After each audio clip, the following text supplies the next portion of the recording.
Olorun mi, ìwọ lójú tí mo fi ń rìnà, ìwọ ní kọ́kọ́rọ́ tí mo fi ń ṣílẹ̀kùn, ìwọ lórí tí mo ń ká inú ayé, ẹ ò máa jẹ́ kójú mi o.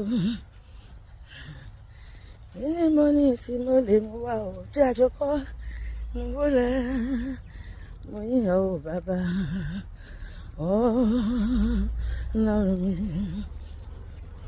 Àìlè yí padà o, ìyàngó yẹ o. Àìlè yí padà o, Olúwa, ìyàngó yẹ o. Nítorí àìlè yí padà rẹ, ìyàngó yẹ o. Bàbá,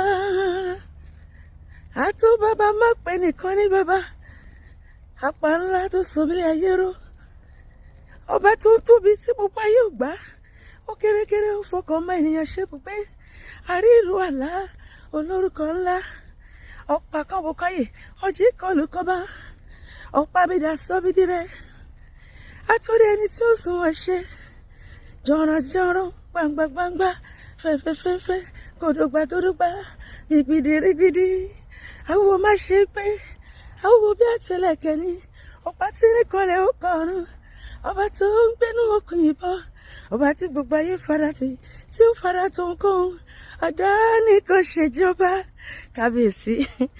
Àìlè yí padà Olúwa, ìyàngó yẹ o. Nítorí àìlè yí padà rẹ bàbá, ìyàngó yẹ o. Bàbá, mo dúpẹ́ Olúwa, tó o bá ṣe léyìí ta ló lè mú ọ sí, tó o bá jí mi sáyé kí ni mo fẹ́ bá ẹ fà. Mo dúpẹ́ Olúwa, tó o bá ṣe léyìí ta ló lè mú ọ sí, kò sí. Ọ̀pọ̀ ẹlẹgbẹ́ mi ni wọ́n jáde nílé o tí wọ́n ti kú sí ìgboro, wọ́n ní báàgì ẹ̀rí id card ẹ̀rí, ẹ jọ̀ọ́ ẹ bá wa pagbo yẹn, bóyá èèyàn kan máa gbé, bóyá wọ́n máa mọ àwọn èèyàn ẹ̀, kò jẹ́ kí tèmi rí bẹ́ẹ̀ Olúwo ṣe. Ò jẹ́ kí wọ́n máwọn ènìyàn lọ síbi ìbòjì mi o, wíwà tí mo wà láyé o, orin ọ̀fẹ́ rẹ ní Olúwa ẹ ṣé o.